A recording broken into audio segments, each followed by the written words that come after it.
Yo, welcome in. My name is Sweet Phil. I'm giving you just the highlights from the most recent quarterly update here for Diablo 4. There's a lot of huge news in this thing, and it's really packed, so let's get into it.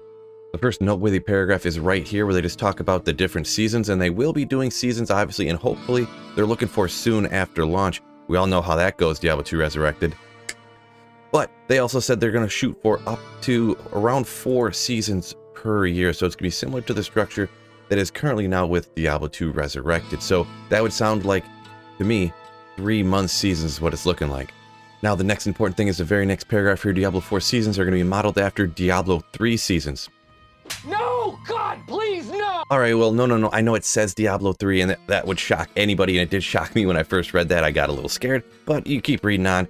The Eternal Realm is where the ladder characters will then be transferred to at the end of the season. I can't even stop saying the Diablo 2 stuff. So it's essentially ladder and non-ladder, but for Diablo 4 and for Diablo 3, it is the season, and the Eternal Realm is where the prior season's characters will go. You continue to play them, you can continue leveling them, you can continue finding more gear. So it's essentially, as far as comparing to Diablo 2, it's just ladder and non-ladder. So the final sentence in this paragraph is incredibly important, so I'm just going to read it word for word. This season design requires that all sources of character power come from playing the game, so you will not be able to pay for power in Diablo 4. So they are swearing up and down, left and right. They got such a backlash from Diablo Immortal. You cannot in any way, shape, or form buy power in Diablo 4. I almost feel like I might have heard this somewhere before, Diablo Immortal, but I really hope they stick to their guns on this. So now we're looking at where they're talking about seasons, and they're going to move down to where they're talking about new content. That's exciting for new seasons too. And for the new seasons, they think it is very important for there to be meaningful ways that the game changes for each season. So those of you that constantly want new content, this sounds like it's right up your alley. As for the new stuff, they're adding new game features, new quest lines, new challenges, mysteries, and possibilities into the level up experience. So it's essentially everything from the people who are in the camp of wanting things to change all the time. I mean, they're going to add a little bit of everything depending on the season. That's what it sounds like. Now, continuing with the people who love when things change all the time, refreshing the meta, so it's not going to be the same hammered in build like in Diablo 2 that's good forever and ever and ever. It sounds like from season to season things are going to change. Let's keep reading. Most of this paragraph is just them discussing how they really like to change a bunch of stuff from season to season. But down here, it does mention specifically that they'll be adding new legendary, unique items, paragon boards, glyphs, and more that will continuously refresh the meta and create new build opportunities. So from season to season to season to season, they're going to constantly be wanting to change things, not to make things too tedious, not to really tone things down, but really to just bring in new items and all this stuff, kind of what a majority of people kind of ask for Diablo 2 Resurrected. So I'm not really a big totally love changes all the time kind of guy, but this improving the game right here, they talk about wanting to simply improve the game experience, and what they talk about here is based upon feedback, and I'm assuming feedback they've heard about seeing the game, and really probably about all different types of Diablo games.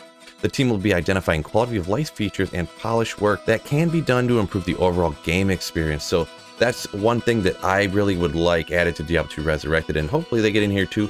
Really just quality of life changes, things that don't just absolutely waste your time for absolutely no reason except to be another time suck in the game. So always looking at upgrading and making the quality of life of the game better is something I'm totally on board with. So now this section right here, the live events, is very interesting in Diablo 2, which I'm primarily am. If you didn't know, I come from a Diablo 2 background. This is not something that we really had in that, but there will be certain events that will happen for, maybe it'll last a whole week, maybe it'll just happen for a day or something, but different live events that you can hop on and everybody can join in and really have fun with that. So in the season journey section, they're pretty much just talking about, it's not like Diablo 2 where you just kind of play through the game and then you kind of pick and choose your own end game. With the season journey, they're going to have new things like limited time rewards that are only capable of getting and completing like at certain points in the season. And also down here, we are regularly adding pinnacle level difficulty challenges for players to complete. So they'll be adding different types of these large giant monster type challenges into the game through different seasons, and appears the way they worded that even within individual seasons it will change. Now once again, something that no Diablo 2 player likes to see, this next part is like Diablo 3, but make sure you keep reading, you don't freak out right at that point. The season journey is free to all players. So obviously, yeah, if you pay for a full game fully upfront, you don't have to pay any extra to play in the season. So important note. And actually, this paragraph is incredibly important to note. It's all a really important point here. So I'm gonna go ahead and just read the whole thing.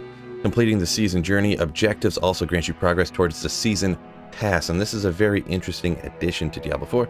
A new feature with a battle pass style progression that advances alongside the season journey, enabling players to earn even more rewards just by playing. So there is, yeah, essentially there is just a battle pass in this game, but we need to keep reading just to make sure we know exactly what they're talking about here.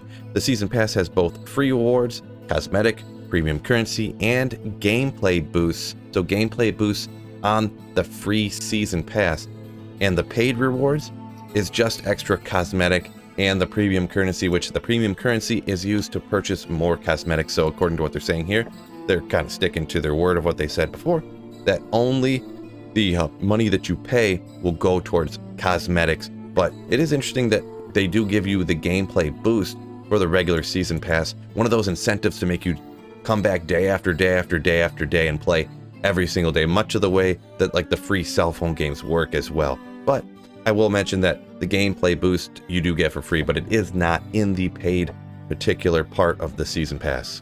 Now they do have this entire section about the season pass, and it is very important because this is very new, and especially in my experience, having a season pass in a game that you have to pay money for. So let's go ahead and hit the highlights in this section. So important to note, a lot of people, maybe if you're not familiar with these style of games, they'll have a large development team dedicated to seasons after launch. Diablo 4 will be supported by an army of developers for years to come. That's kind of the whole point, or the justification in their minds anyways, why they have to have the paid or cosmetic section in there, because if they're not constantly rolling in more money to pay for this constant updates and adding things into the game, for them it's not necessarily worth it with the profit motive. So that's just, I'm just throwing that out there for the people that don't really understand why you need the monetization in the game after you already purchase it. And because it's important, I do just want to reiterate that they did mention it before, but the seasons, you know, they're planning on adding a ton of stuff like every season. It sounds like new gameplay, quests, challenges, meta changes, quality of life improvements, a ton of stuff. And the season pass, like I mentioned, they want you to come on day after day.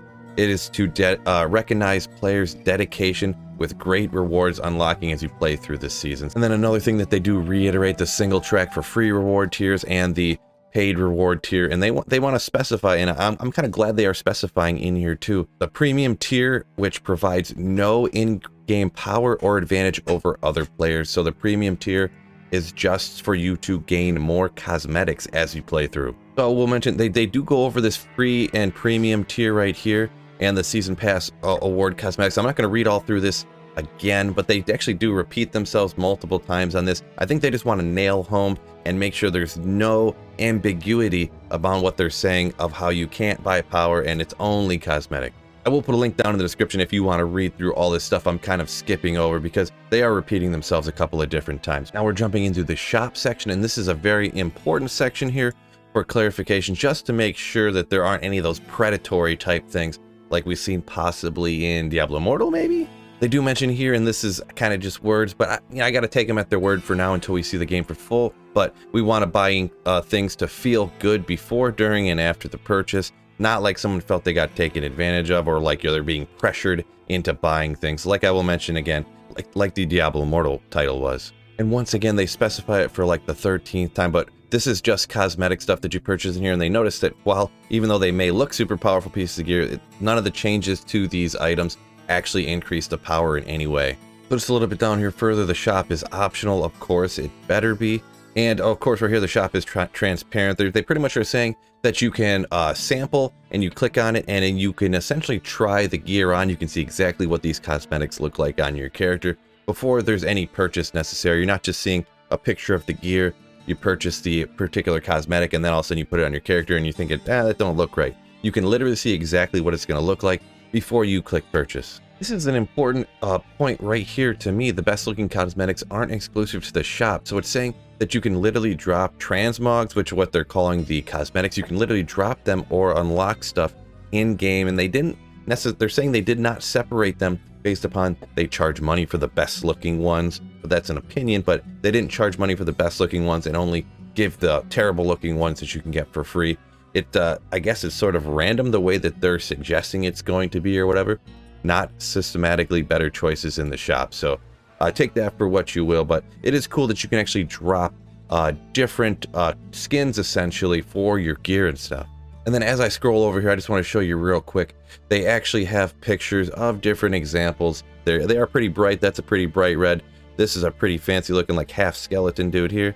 And this is obviously a type of archer right here. And just for an example, they show right here, this is a picture of an armor right here. It says down here, earned through the gameplay on the left versus an armor cosmetic that you can buy from the shop on the right. So it's kind of completely opinion based, but it's up to you. Do you think this one that was found looks better than this one in the shop? I mean, it's pretty cool with the antlers coming off of both ends. This one's kind of more of a stealthy looking, I don't know, Persian bow type of person, but they both look pretty cool in my opinion, I guess. Now, this is a very important part, so I hope you guys stuck around until you get to here, and make sure you stick around so we don't miss important things like this.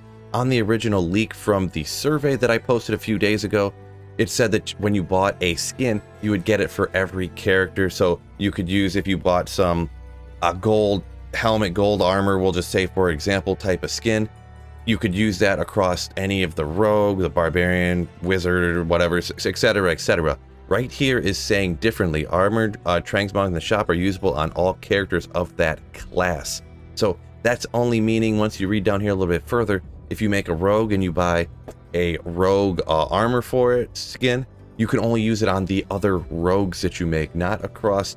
So if you buy like the Death Evil Knight type of skin for a barbarian or whoever it's for, you don't have the same thing for your necromancer, you don't have the same thing for your rogue. It's only for that specific character and each other specific character of that type that you make. So this is a semi-informative blog post. A lot of this was kind of like stuff that was sort of leaked, but this is further clarification, and they're stressing over and over again that they will not have any pay for power or pay to win in Diablo 4. In the description, I will put a full link to this blog post so you can read over for word. If you would like to, hit down in the comments and let me know your opinion, your thoughts on upcoming Diablo 4. Peace out, fellas, and don't forget, keep slaying. Ugh.